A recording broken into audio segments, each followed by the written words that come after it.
starting on YouTube. YouTube has a small delay, so let's just check and make sure that we're good, and then we will get into the content. Like how I dance when I'm excited. Like, yeah, it's gonna be fun. So we should be online now. So, all right, let's chat about what we're chatting about. So back to basics with Bitcoin. So we want to go over some of the things that are fundamental about Bitcoin that everybody should know about that haven't changed. And there's been a lot going on recently in the Bitcoin space, and we want to get into that and discuss why Bitcoin's basics remain exactly what they were intended to be and do. So today is our Certified Bitcoin Professional Committee. I'm Jessica. I'm the Executive Director at C4. And we have two of our committee members today, Dirk and Rodney. Hey guys, how's everyone? And then we have RJ, who's from our Cryptocurrency Essentials Committee, which is a new committee we've started to really create educational material so that anybody who wants to get into cryptocurrency, Web3, whatever it is that the term is you might use, has a quick, accessible entry into it, because a lot of the content out there that we come across is confusing, and it's always going to be confusing unless we break it down at the very kind of base level, which is the point of the CCE committee. So why don't we start with you guys actually just doing a quick intro on why you're here and you're considered knowledgeable. Are we considered knowledgeable? I mean, I think that's a large presumption there, but you have the Bitcoin white paper behind you. I'm Dirk Anderson, and I'm the chair of the CBP committee. I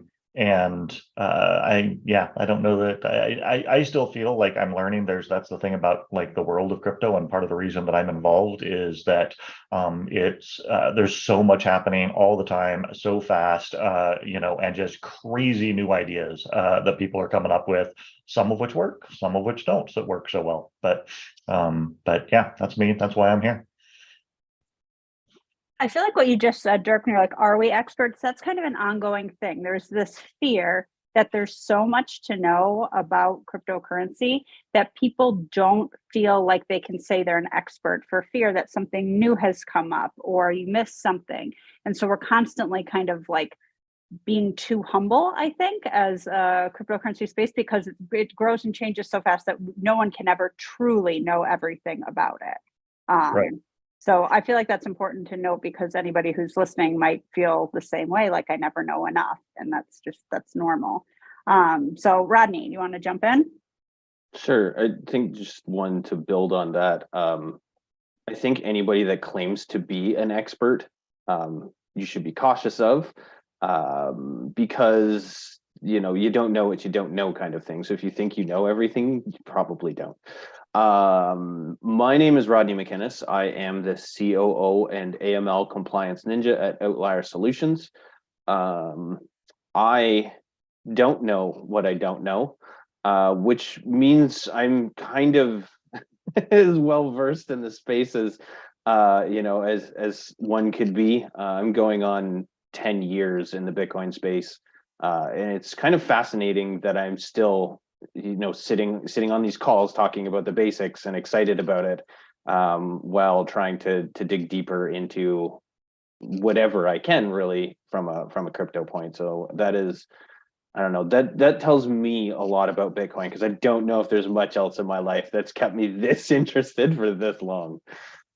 Yeah, 10 years is a long time to keep loving something like this, especially when there's so much garbage out there in the press and misinformation, to like keep being like, this is exactly what it says it is. And by it, I mean the white paper versus what, the media is saying. So I think that says a lot, not just about you, Rodney, but about Bitcoin. And the number of people that don't come up to you and talk positively about it. Mm-hmm. Yeah, we're through the holidays. Thank goodness. Okay, so let's hear from RJ now. All right. Hey guys, my name is RJ. And like Rodney and Dirk said, like, even with all these years of experience, you still never feel like I'm an expert. I still feel like I'm like a newbie and learning new stuff every day. And yeah, so just to quickly introduce myself, I'm the head QA over at Edge. It's a non-custodial open source wallet that I've been with since 2014. We breathe Bitcoin, so all of our staff are paid in Bitcoin since 2014, and we try to do so also with all of our expenses, whether it be staff, vendors, or even sometimes like the food that we buy here. As far as cryptocurrency experience goes, my first wallet was multi-bit. It was a non-custodial desktop wallet. This was back before phone wallets existed back in the day. It wasn't until 2013 my first mobile wallet, like on the phone, was Mycelium. So that was my first mobile wallet back in 2013. My first Bitcoin conference was the Inside Las Vegas Bitcoin conference in 2014, and I can say it's nothing like it is, back then compared to today. It's a very different environment, but that's another story. It's interesting when I hear people talk about 2013 and whatnot. I had heard of Bitcoin, learned about it, and was very actively ignoring some of my close friends who were already in the Bitcoin space, and was just kind of not listening. And then when I finally, over 3 years later, actually started to listen, I was like, oh, I'm kind of an idiot for having not paid attention sooner. So when I hear you guys being like, yeah, it's been 10 years, I'm like, oh man, I should have listened beforehand. But I think that's the ongoing theme. Everyone always feels like they started too late. So I guess unless you're Satoshi, you might feel like it's too late, but it really is never too late to start learning about it. And in some cases, like what you were just saying, RJ, with there not even being a mobile wallet available, joining now, there's so many more options and there's an easier onboarding, certainly, I think. I'm sorry to jump in, RJ. I just wanted to mention that. Yeah, no worries. Yeah. Back then, it was hard to find. At least I couldn't find a mobile wallet during that time. Not until Mycelium in 2013. And nowadays, there's tons of wallets on the Play Store or App Store for mobile. Anyhow, in Edge, since that's some of my other experience, I've done based on Freshdesk, I've done over 5,000 support calls. In the neighborhood of 30,000 emails, live chats, tickets. And so it's ranging from answering, general questions on crypto.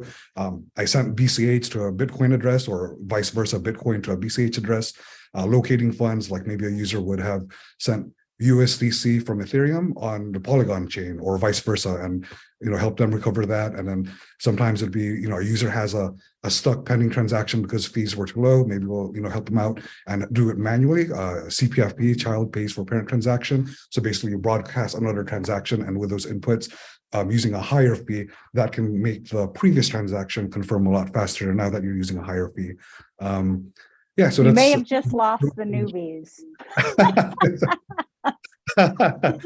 So I'm laughing because you hard when you don't. I think this is what Ronnie was saying. You don't know what you don't know, and sometimes also I feel like we don't realize what we do know, right? Sometimes these terms become so everyday to us that we realize that BCH, what's BCH? Bitcoin Cash. Why can't we use it on the Bitcoin chain? Because it's a different blockchain, right? But for those of us that have been around, it's this is this is just kind of how it works, which I think is why we need to be doing these, because it's confusing if you don't have kind of that gentle push in, and then those people that are stopping saying what is BCH, right? Yeah, and I think to that end, I was going to ask RJ maybe to just give the quick little mission and an overview of the new committee, right? As Jessica pointed out, this is a new committee focused more on education, right? The CBP and the Certified Ethereum Professional and the CCSSA, right? The auditor for the Cryptocurrency Security Standard are all certification-based committees, right? Or programs. The goal is to both to educate, because everything about C4 is about educating, but then also to be able to demonstrate a certain level of knowledge. But we found with the CBP sometimes, right, people would be interested in getting involved, and and they didn't actually even know how to send the transaction to pay to take the certification exam, right? So it seemed like there was really kind of a piece missing there in just getting people the basics. So maybe if you want to just real quickly, RJ, kind of talk about the mission of your committee. Yeah, so the cryptocurrency essentials, the main goal here is for the education, as you said, and it's also the main reason why I joined C4. So, and when it came to hiring, I had a lot of trouble finding the right person that could, do the job or answer the questions that were, knowledgeable in crypto. And a part of that is universities and schools, they don't have a lot of that education, and if they do, they tend to be not too knowledgeable, where they're teaching a class where they have not even done a real cryptocurrency transaction, as you said, right? So with SU4, I'm hoping that we can better create better standards in education certifications, so then that these professors can be like the better teachers of tomorrow to teach students who are going to be potential employees at whatever crypto companies, to have more knowledge to be able to answer those questions. And not only that, but for anyone that's interested in getting into crypto, learning the basics, we're trying to help them so that they can understand the basics and know what to do. Like instead of calling support, they can still be able to identify the issue and maybe work around that by having the basic knowledge on that. Yeah, I think that I just put in the chat that for those who are educators and want to learn more, it's okay if you want to teach about this and you don't know everything yet, but like use the resources that exist out there. Because I know, RJ, you touched on this and we've talked about this before. There are college professors out there that are trying to teach this to this next generation of college grads. And some of the content they're teaching honestly isn't correct. I'm not saying that for everyone. It obviously depends on, who and what, but I've come across students that have experienced this where like they know that the information is incorrect, that the professor is teaching. And I know this happens with everything, but there aren't, as many books out there yet as there eventually will be. And so I think that if we're spending the time and energy to teach people, let's teach them the correct info, because otherwise this misinformation is just going to keep on spreading. Right. And one of those, just to touch base real quick, one of the main issues I have also is if professors are, recommending products. It's one thing if you're teaching, but then to recommend products like whether it's like FTX or like these other exchanges, and then they collapse, and then you're teaching crypto to a class and recommending these products. And then if those students happen to have invested or put assets into FTX or any of these exchanges, and now it's gone, that's a big red flag. And I'm hoping we can create better standards that these professors and teachers don't do that and they actually have the experience. Yeah, unbiased education is so important. And actually, that was a perfect segue into what we want to talk about first, which is the ongoing state of what's happening in the cryptocurrency space. And so why don't we back up and explain a little bit about what we mean by FTX most people, even if you don't know about cryptocurrency, have heard about this, but if you're not familiar with it, or you've just briefly heard, you might not know how kind of far reaching the implications of this have been and how it's impacted good businesses in the cryptocurrency space because of the market. So Dirk, do you want to talk about this a little bit in terms of like overall what's been going on for a lot of the major players in the industry? Yeah, I was actually going to have Rodney talk about it because it kind of falls, into at least some of his realm, right? So yeah, you can call on Rodney. Oh, I will. Care. Make him work. I will. No, yeah, obviously, anybody who follows the news knows that that there's been a lot going on in the crypto industry since late last year, middle of last year, even. Time just has been flying, right? It kind of all began, I think the first big news, right, that probably the average consumer saw was around Celsius, which was one of the big crypto players going bankrupt, and that process has been going on for a while now. It's still making the news pretty regularly. But then there was a whole series of other folks. There were some smaller organizations impacted by Celsius. There's kind of a trickle out from some of these big exchanges and big lenders. And then the big news later last year was FTX, and that one has been a lot of fun, obviously, from the standpoint of the media, because the CEO was kind of such a out there character in the media, so there's been a lot of a lot of people who know nothing at all about crypto, nothing at all about like what I do for a living. I get text from them and they're like, hey, does this FTX thing affect you guys? And that sort of thing, just out of the blue. So yeah, the industry has been going through some turmoil. A lot of people have kind of referred to this like the crypto's 2008, right? There are a lot of similarities where the lack of regulation or the lack of enforcement or oversight for existing regulation, has led to some unsavory happenings, and in some cases just the trickle impact of that. And Rodney, maybe you could talk to this a little bit. Comes from the limited size of the industry still, so everybody has to kind of play in the same pool at certain times, and so there's when something happens there's a big impact, and how that kind of just flows out into the rest of the industry. It's hard to come at this particular conversation without a personal bias to a lot of these things. The amount of people I hear throw around the term Bitcoin is unregulated drives me crazy. Bitcoin is heavily regulated. That, like, what happened to FTX didn't happen in the US. That happened in the Bahamas. The Bahamas is on the FATF high-risk jurisdiction list for having lax controls. Like, whether there's a correlation to where the company was set up. I mean, they've got great tax advantages there as well. So I mean, there's bonuses to having your company registered in Bahamas, but like FTX US didn't have that. Quadriga, as a counterpoint, was early in Canada, so it was prior to any legislation that we had, and since then we've seen a pretty serious ramp up of security controls come in and start to regulate the space. So like, a lot of countries around the world have regulations that control this type of thing. However, there are a ton of jurisdictions that don't, and regulatory arbitrage is always going to be kind of the nature of the beast that you have to deal with. And this exists in the traditional world.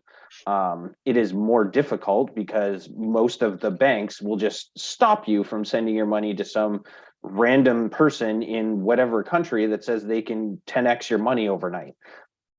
That's less so in crypto because it's like, for me, that's a feature, not a bug. For somebody who's like on a get rich quick scheme, that's dangerous. Like, we're having consumer protection conversations 5 years ago, 3 years ago, and 6 months ago, and those were very different conversations, because like 5 years ago it was like, all this consumer protection stuff is nonsense, you should let people do whatever they want with their money. And 6 months ago, well, that was a very different conversation. Like, okay, maybe we need to put some fences around because people send money to all sorts of crazy things that, with a modicum of due diligence, you would see that may not be the best idea. And I think to FTX, like the scenario of what happened, that seemed to be a lot of like lack of due diligence, for a better word. And a lack of understanding, I don't know about understanding, but more consideration maybe of counterparty risk. And people in the crypto space are not good at assessing counterparty risk, in that if one goes down, the next goes down, and we're seeing exactly that thing happening, and we have been seeing it for the last 6 months or so. And, I remember, I don't know, not that long ago, when all you ever heard in the Bitcoin space was don't trust, verify. And you still see it a lot. And I think I don't know if there's too much trust or anything like that, but I don't think there's enough verifying going on.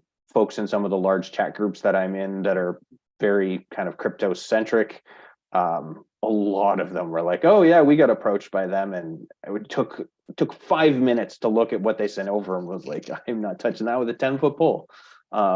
So it's tough, and especially, this market does move quickly, the price moves quickly, things like that. So when things are good, people are, wheeling and dealing and making connections and stuff like that. But when things go bad, we're seeing it now that it can pull more down than you would expect really quickly. Yeah, I think that's a great point, right? I mean, I think when you're dealing with something that is peer-to-peer, we've talked fairly extensively in the past on these live streams about the challenges of being your own bank, right? Being your own bank brings with it a fair amount of responsibility, right? So, we'll talk a little bit more in just a minute about like what makes Bitcoin and the power of that. but there's a fair amount of knowledge and accountability to yourself that comes along with that. And I do think maybe Rodney, you or RJ can maybe chat just a little bit about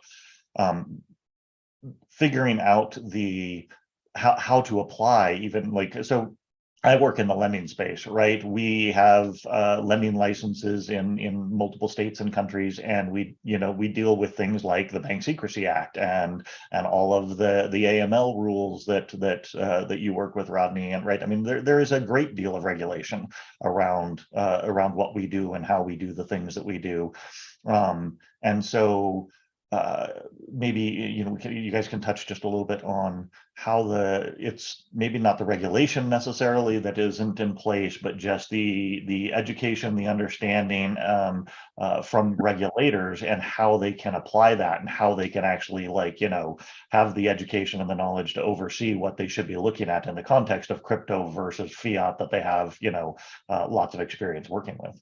Yeah, sure. I'll bite a little bit. In regards to this, I think better internal controls and education could have helped. So, for example, Rodney brought up Quadriga, and Quadriga was where I believe the owner of the exchange had access to the keys of the user's funds. And something like this is like a huge red flag. I think there should be better standards or requirements in how they have their security set up, that such that the keys for the funds maybe is on a multi-sig wallet. And I know that's technical, but maybe something where it requires multiple signatures to sign off in order to send the crypto, not just one person that has access to the key. Then he disappears. I forgot which country, India, I think, and supposedly faked his death, and the funds moved, so he was the one that had access, and who knows, he could be living the dream somewhere else, right? But the point is, a lot of the exchanges that get hacked over and over, they had access to the keys, right? So like you think Mt. Gox in 2012 is no different than the exchanges that are getting compromised recently, whether it be Quadriga or another one, Cryptsy, where the owner left because they had access to the keys. So I think with better education and standards, that could help at least centralize exchanges, like better security practices, rather than just, because there's always that human element, even if it was a multi-sig hot wallet, there's that element of the human where it could be, like someone could social engineer a group of those people then to still get access to those funds. So yeah, I'm not sure if you want to touch base from there, Rodney. It's to kind of Dirk's comment about regulation, and that lots of different industries have lots of different regulation, and AML touches a lot of them. We recently did a Freedom of Information Act request to the government, or to our regulator in Canada, asking how many MSBs they had registered in Canada, that one of the activities they had checked off in their registration was dealing in virtual currencies. And I was actually quite blown away that we have over 1,100 exchanges in Canada. And we're a country of 30 to 35 million people. That is, we're smaller than California. And I mean, population-wise, not country-wise. But it's interesting to kind of think about, I work in this space. This is where I am every day. And I was dumbfounded by that number. I figured it would be somewhere in the 600 to 700. And that was being generous. So I think there's a lot of opportunity out there to find companies that are doing good business. The struggle that we see is a lot of, nobody talks about the 99% of these companies that are doing good business. That's not news. Nobody cares. What's new is the catastrophic fails, the rug pulls, the everything else. Again, to Dirk's comment about, insurance regulation, if you went and looked at the website of who you're dealing with, you should be able to actually verify that they are registered with who they say they are. I know in Canada, pretty much most of those regulators publicly list who's registered with them. So if you say you're registered with IROC, which is the self-regulatory securities body in Canada, if you say you're registered with FinTrack, which is our AML regulatory body, if you're registered with insurance, there's all of these bodies, and their lists are publicly available of who is registered there. But that's work. you have to go and actually look it up yourself. It doesn't take long. It's less than 5 minutes, but that's 5 minutes that you have to spend. And that's not really where we're at nowadays. And the scams and the frauds have gotten very sophisticated. So it gets harder and harder, but there is regulation, there is oversight, without a doubt. Yeah, and these companies that are investing in, the companies that are very large and they're investing in places like FTX without doing their due diligence, it really does then reflect on all of us. But like you're saying, there's information out there. There are standards out there. There are, all these different things that can be done that, yeah, they take some time, but do they really take that much time when you're talking about, like, in some cases, hundreds of millions of dollars? Why don't we have standards for how to do business, basically? That seems like something that would be helpful. But I don't want to take a lot of time talking about this, but I do just want to mention that C4 has a standard related to private key management. And we happen to have one of the committee members on the call today. So Dirk, do you want to do like a 30-second just elevator type? Well, not really a pitch, but just what is it? Yeah. So that's the CCSS, or the Cryptocurrency Security Standard, and it is a basically it's a standard that's really focused around cryptocurrencies and blockchain and key management associated with that. But it covers some additional things too, like specifically, when you're dealing with cryptocurrencies and finance, it covers things like proof of reserve, how you prove that you actually have a certain amount of funds available, that sort of thing, and what the requirements around that are. And so it's intended kind of as a plug-in standard, right? So an organization can also have to comply with, other standards, or be compliant with ISO standards, or PCI, the payment card industry standards, or, other security standards, NIST or whatever. And this kind of goes alongside those and just goes deeper, very specifically around blockchain-based assets and cryptocurrencies. So, and we actually have a auditor certification program that goes along with it to certify people who can go out and audit organizations for this. That's fairly new, and we are just starting to see the first organizations, the first companies get validated independently against that standard. Yeah, and it's I think it's a super exciting thing. It's not regulatory, right? I mean, it's just a standard for how to do things in a safe and risk managed way. So, yeah, it's optional. If you're doing things the right way and you want to prove that trust, and your customers or clients are able to verify that they can trust you, this is, a good way to do that. And as we're starting to see the companies that are coming in that want to get certified are doing it because they just believe in it. They care about making the cryptocurrency space safer. And they also want to use it to learn from, are there security vulnerabilities that weren't found elsewhere that are specific to the way that we're managing private keys? And they want someone to come in and take a look.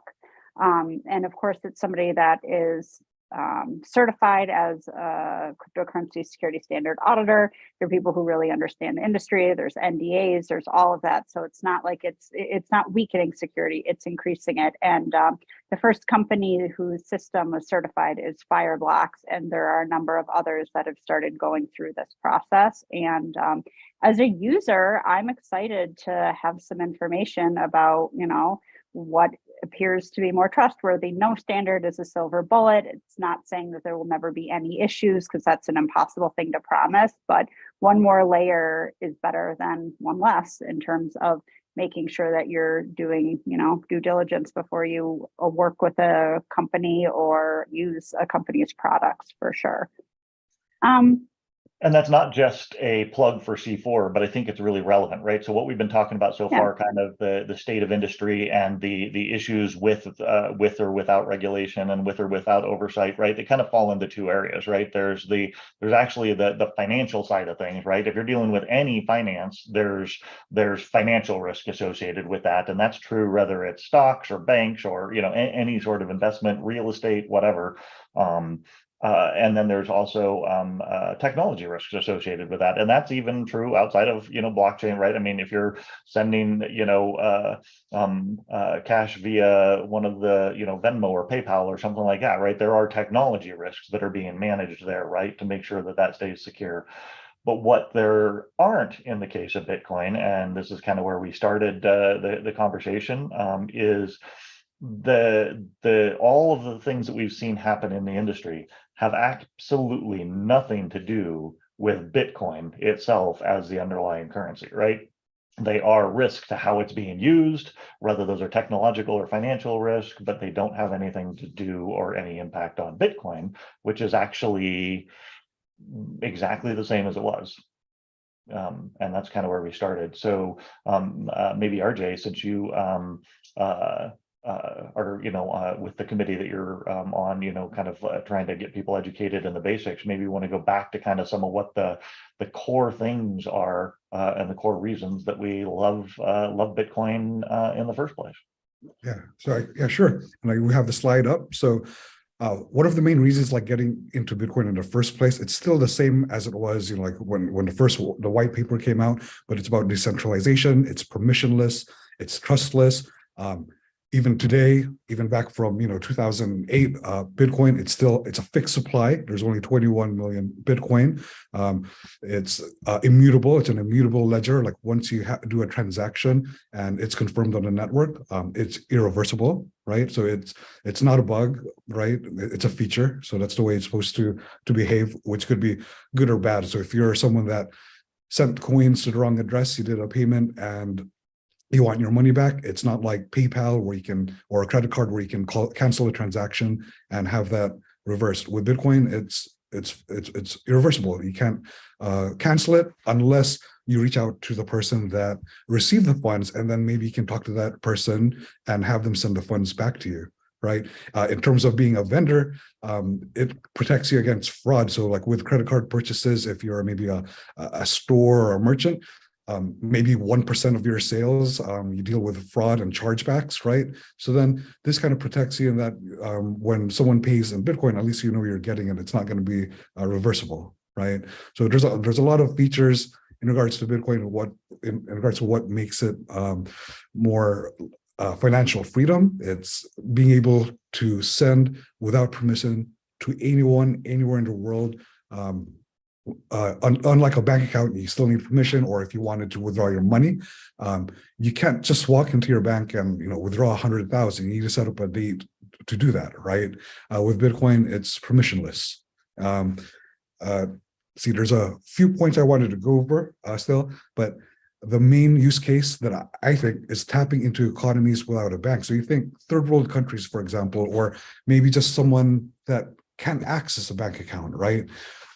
These people are able to continue working, providing goods or services, and still be able to receive money even without a bank account. So you think like maybe someone in Ukraine or Russia that got cut off, like streaming on YouTube or whatnot, or services to get payment, they cut off PayPal, credit card. Now they're unable to work or make money.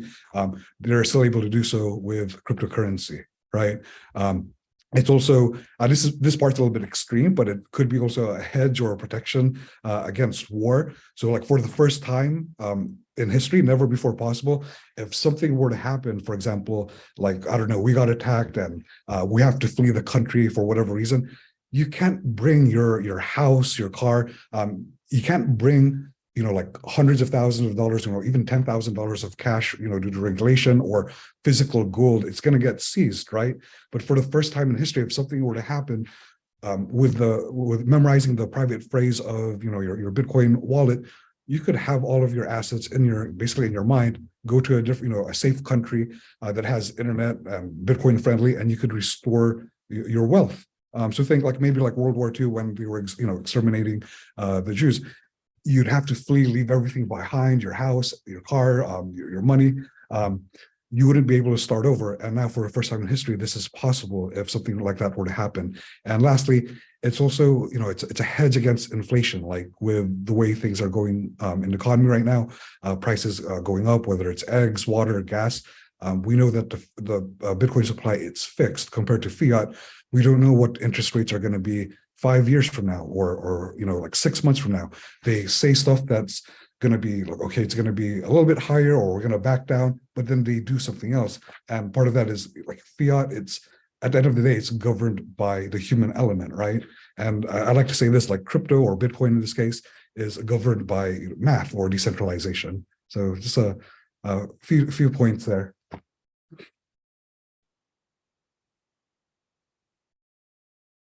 Yeah, no, and you hit on a couple of my favorite things about it as well, right? The combination of the decentralization and that kind of makes it borderless. The refugee idea that people can carry it with them.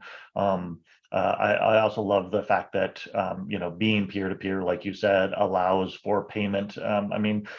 Ease of payment, right, to other places, but also the assurity that your money's going where you want to send it, right? So there was a lot of news after the storms in Haiti a few years back about like the percentage of emergency money that was being sent to the country being siphoned off by the banks and the government and everything along the way. And I love the stories where you send Bitcoin, you send it directly to whoever you're sending it to, right? And it ends up in their hands, and it doesn't have to go through anybody else's hands to get there. And I love stories like the guy in South Africa who rigged Bitcoin wallets into the electrical payment system for schools. So you can literally send money to a wallet that turns the lights on in a school, that pays the electric bills for one of the schools over there, and that sort of thing. And none of it disappears along the way, right? That sort of thing I think is really it is exciting, and why Bitcoin was exciting in the first place for me. So I think we missed one point. Like we also forgot to mention transparency. So with Bitcoin, you can see every transaction since the first transaction that ever happened in the Bitcoin network, right? Like you could go in a blockchain explorer and see every transaction. I mean, it's pseudonymous. You're not going to be able to see like who it is unless unless you actually know about the transaction. But in terms of being able to see every transaction, you can do that with banks and other countries' banks. Someone in the public wouldn't be able to see like all the transactions of whatever entity, but with Bitcoin, every transaction, whether it's an individual entity or whatnot, it's all in the blockchain that's immutable that someone could see. Which is why Rodney has a job, right? I would love to not have a job. I would love for that to not be a thing, and we find a better way to fight money laundering. But that's not the case, and I am gainfully employed trying to help people stay out of trouble with AML laws. I think one of the other elements on here that is a really important point to hit on is the distributed consensus of the kind of the mining algorithm and the blockchain itself. So the no single point of failure is really neat because there are tens of thousands of people, but more computers around the world that maintain a copy of the blockchain, and they agree with each other that it is the current proper version of the blockchain. And that was one of the tougher ones for me to kind of wrap my head around. And they start throwing around terms like the Byzantine generals problem, which I'm not about to get into on this call, but if you want to read about it, it's actually kind of interesting. And things like that. So this is one of the, for me personally, is one of the more difficult ones to explain to someone with words. And I'm much better doing it with visual aids. So like I like doing it in a room of people where I can pick like one person in here is doing something bad and everyone else is trying to do good, and you can kind of pick out who's doing bad by finding who doesn't agree with everyone else and things like that. So there are definitely ways to go about it, but I think that's one of the neat things is for the first time ever, as far as I'm concerned, I may be wrong, but I'm going to say that you can get strangers around the world to agree to something that is money related, where that just wasn't a thing before. You were always relying on one centralized party to say, this is the right version, and then because we said so, and you don't even get to verify it. You just that's the right version. Deal with it. Where this is different, like RJ said, you can trace every transaction that's ever occurred ever, and that's extremely powerful. While at the same time, you don't necessarily know that that's my morning Starbucks order that I make every day.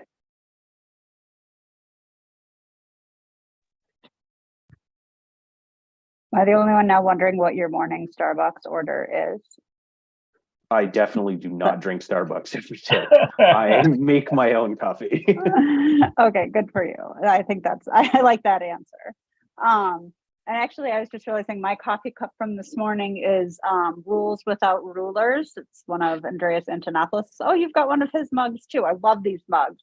But it goes perfectly with what we're saying in terms of there are rules to this, but there isn't a ruler in charge. And that is what the incredible thing here is a lot of people and a lot of technology coming together to make it so that there isn't a person in charge of it all. We're not waiting for someone to tell us anything about Bitcoin. We're all telling each other everything about Bitcoin because we all have the same ability to access it. And it's pretty incredible if you think about it like that.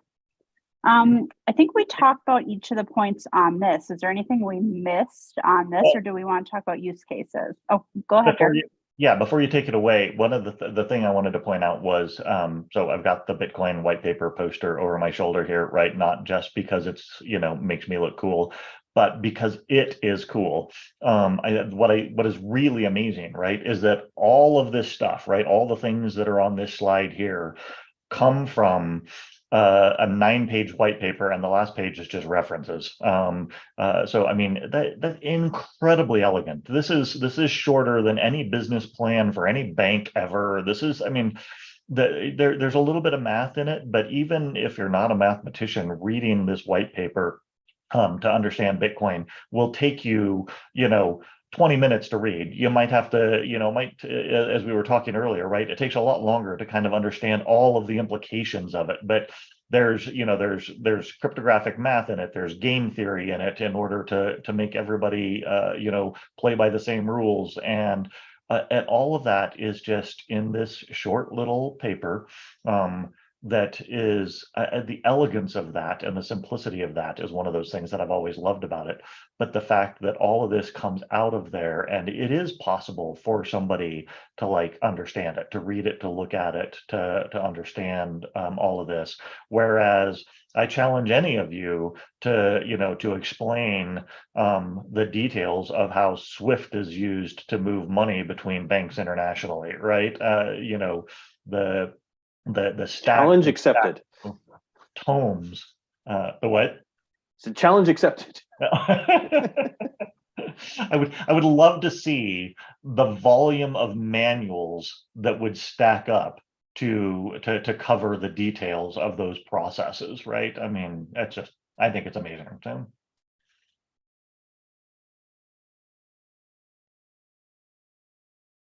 All right, let's look at the use cases.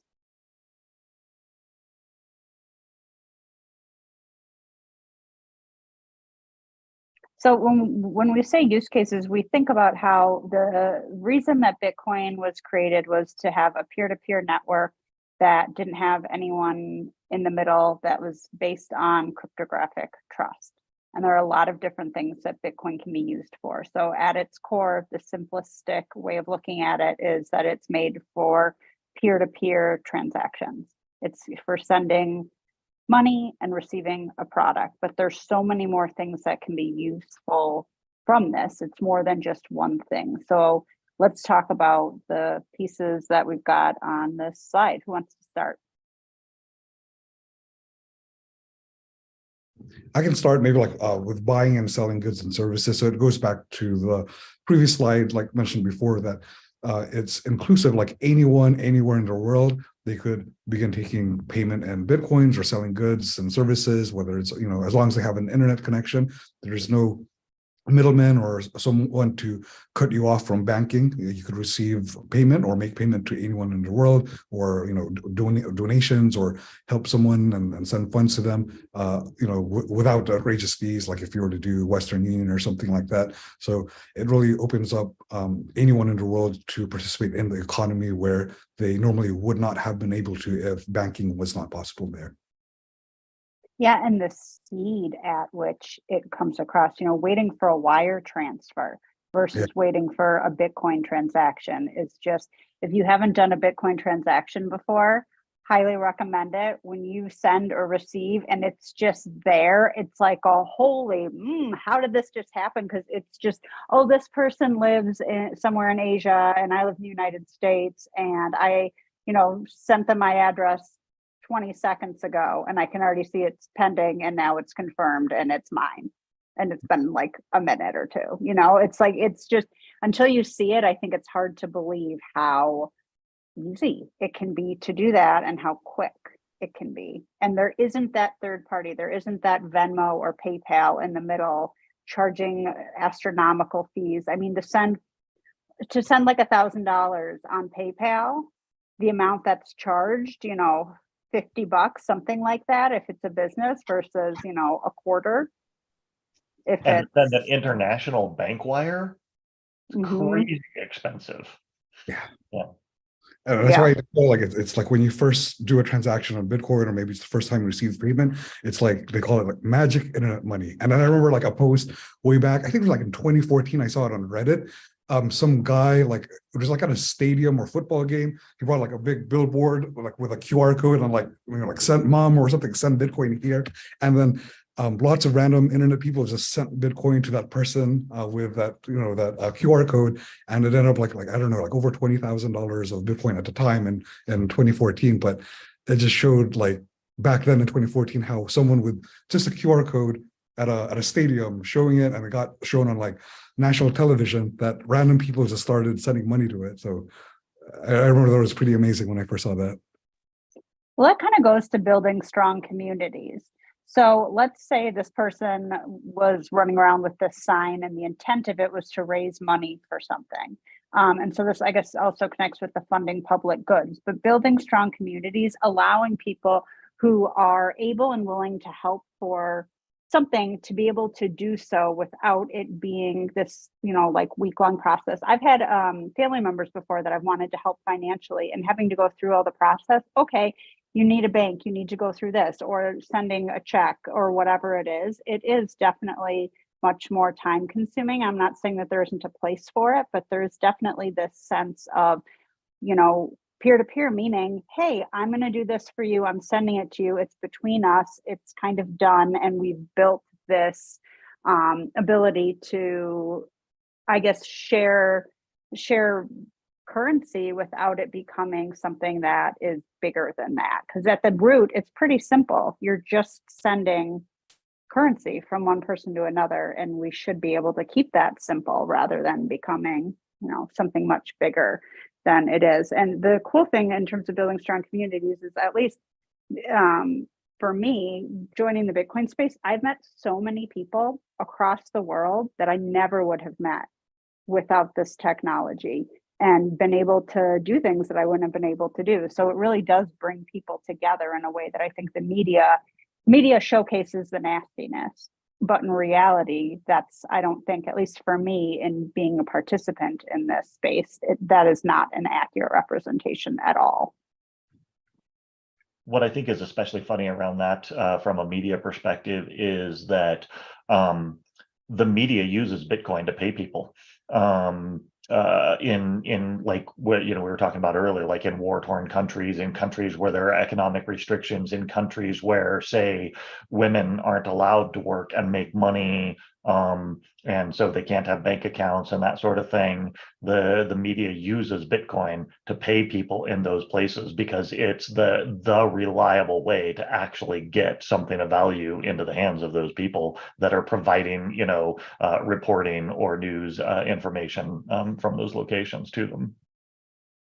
It's funny, we often talk about like the unbanked and stuff like that, which I'm all for, and don't take this as a negative towards that, but like I live in Canada and we have a lot of unbanked folks here too.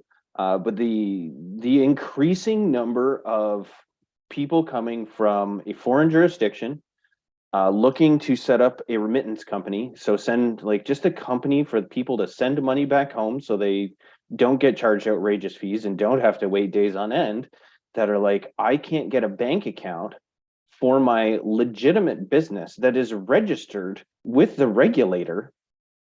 So my business is basically stalled and I can't do anything. But I heard of this thing called Bitcoin. And I have a person in, you know, my home jurisdiction that is willing or able to accept the Bitcoin, convert it into whatever, you know, local currency they want. And I don't really need a bank account now. And I'm finding more and more that people are finding ways to kind of work around not being able to access banking.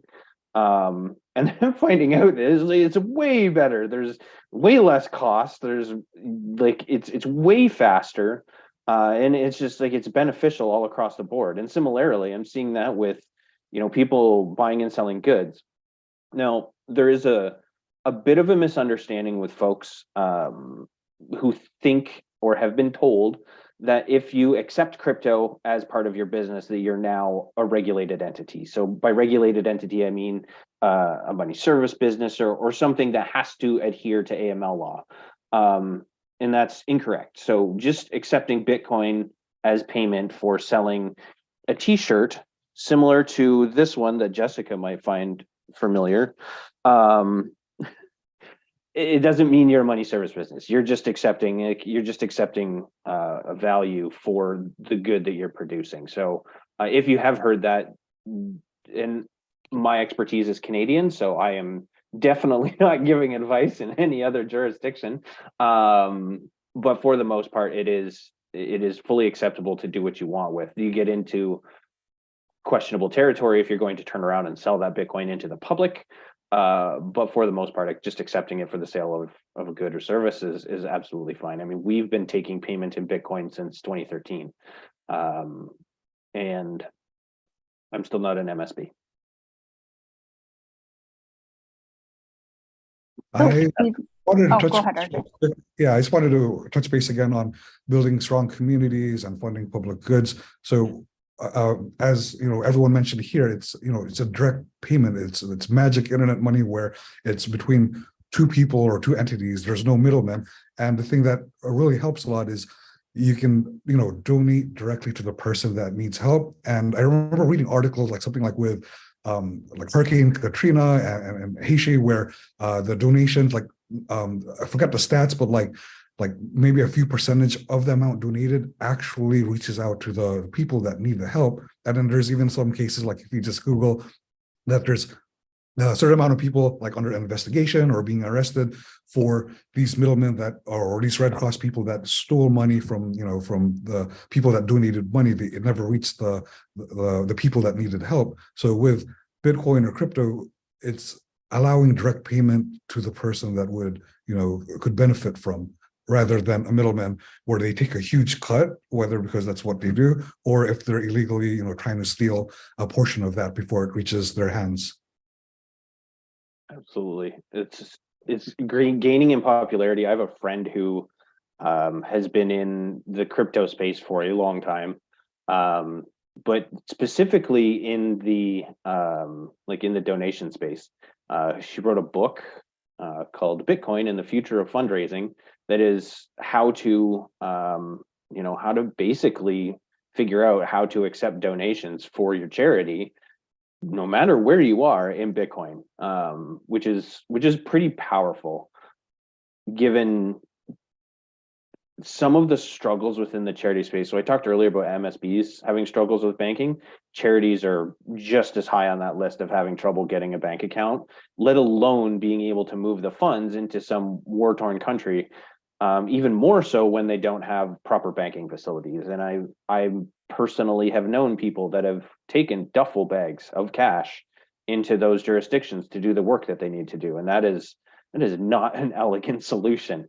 And And I'm not saying that you're able to, go into whatever place and immediately start transferring Bitcoin to people. You can in theory, but it is definitely an easier way to move value into a place that is very dangerous to carry large amounts of cash. Yeah, and I think I want to just touch back on something you said earlier, Rodney, about like, even in Canada, there's unbanked people, right? We tend to think of, third world nations as being unbanked and the people in those, and they are, right? And there are countries where, the unbanked is basically 100% of the population. But in 2021, 4.5% of the United States was unbanked, which you think, oh, that's 4.5%. That's 6 million households. Right, that's 6 million households in the United States that are unbanked, right? So, and we're pretty much, as high on the list of banked nations as you can get. So, so even here, there are people who just don't have that opportunity to be able to do that, which means their only option, like Rodney said, right, is to pay for things in person in cash. They have no way of, unless they pay exorbitant wire fees through someplace, like we were talking about, to send money outside of the realm of people that they can like actually interface with face to face. And Bitcoin solves that problem. It allows them to send that money home, or to buy things online or whatever it is that they're trying to do, without having to have the bank account. I was just listening to just a short clip from a panel that Francis Pouliot was on, and anybody that knows Francis knows that he is very outspoken. He's very pro Bitcoin, but he's been in Costa Rica for a while and was talking about helping people in kind of like the jungle basically of Costa Rica, and they had a bunch of Nicaraguan folks that fled, came to Costa Rica and didn't have ID or anything like that. And so he's trying to pump them up on like, oh, you can send money back home, you can move money, like take it with you, it's easy to carry, and like was all excited about all the things that we normally get excited about. And the woman he was talking to was like, wait a minute, you're saying I can get access to value without having an identification?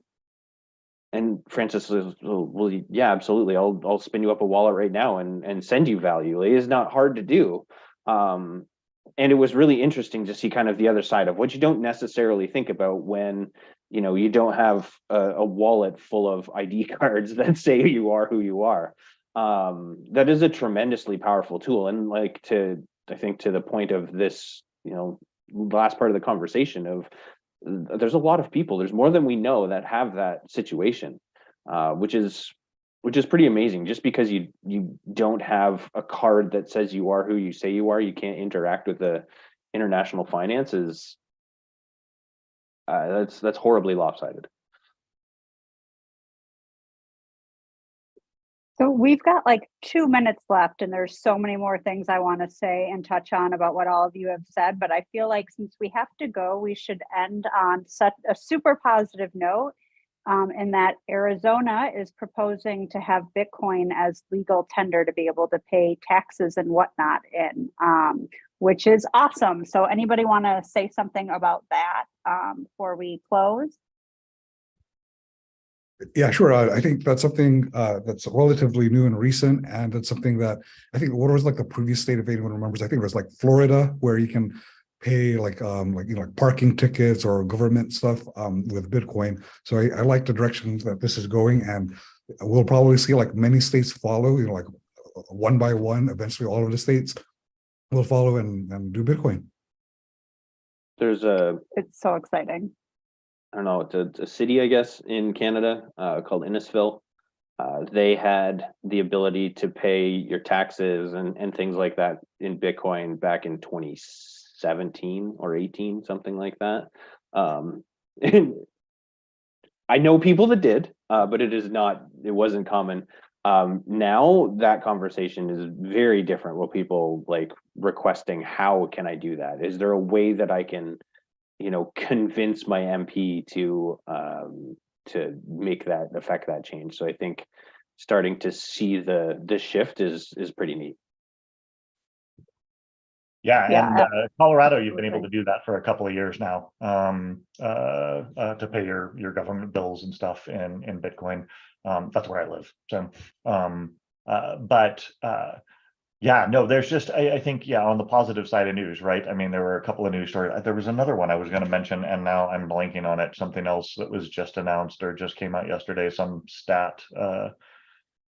That yeah, I'm completely blanking on now, but yeah, amidst all of the chaos and craziness, there are still there's still good news out there around Bitcoin. There's still new adoption coming for it, and Bitcoin and lots of other cryptocurrencies as well. So Yeah, I don't, it's Arizona has a proposal, Texas has a proposal. I'm not sure if one of those is what you're talking about, but yeah, so we're going to keep seeing this out, come out, and we'll keep sharing as we hear on these streams. So thank you guys for joining. This was fun as always. I always like these live streams and chatting about crypto and learning from you all.